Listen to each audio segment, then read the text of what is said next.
চেষ্টা না করলেও আমরা বয়সের সাথে বড় হয়েই যাই।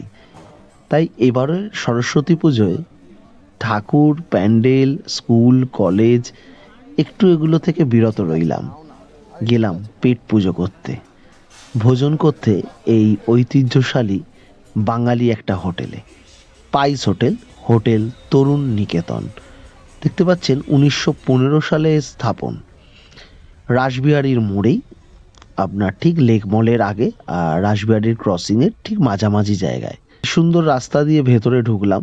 ভেতরটা একদম পরিষ্কার পরিচ্ছন্ন। পাইস হোটেল, বাংলায় যাকে বলে একদম পাতি ভাতের হোটেল। কিন্তু পাতি হলেও এখানে কিন্তু দামগুলো বেশ ভালোই। পাইস হোটেল অর্থাৎ প্রত্যেকটা জিনিসের আপনার ইন্ডিভিজুয়াল দাম, ভাত থেকে শুরু করে শেষের চাটনি পাঁপড়েরও।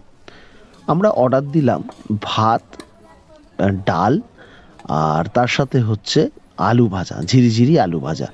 ওনারা বললেন ব্যাটার ফ্রাইটা আজকে স্পেশাল, ট্রাই করুন। তো করলাম, মিথ্যে বলবো না, একটুও ডিসহার্টেন হয়নি। এত সুন্দরভাবে করেছে জিনিসটা। ভালো ভেটকি মাছ, সুন্দর ক্রিস্পি আউটার লেয়ার, একদম বেশি ক্রাম্পে ভরা নয়, অসাধারণ লাগলো। দাম 180 টাকা। গিন্নিকে বললাম ভাঙো দেখি ভেতরটা। দেখেই মনটা জুড়িয়ে গেল। আর কামড়ানোর পর থাক, সেটা নয় নাইবা বললাম, একবার গিয়ে খেয়ে আসুন।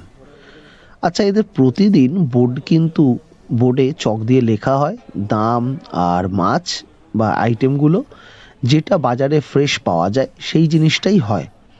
ডেলিকার ডেলি, কোনো বাসি পচা কিচ্ছু পাবেন না দোকানটায়। তো কলা পাতায় সার্ভ করলো, সঙ্গে গন্ধরাজ লেবু, কাঁচা লঙ্কা, নুন, আর আমি ঢাললাম একটু ডাল। যতদূর বুঝলাম কাঁচা মুগের ডাল বা অল্প সাঁতলানো। আলু ভাজা দিয়ে মেখে জাস্ট অসাধারণ লাগছিল।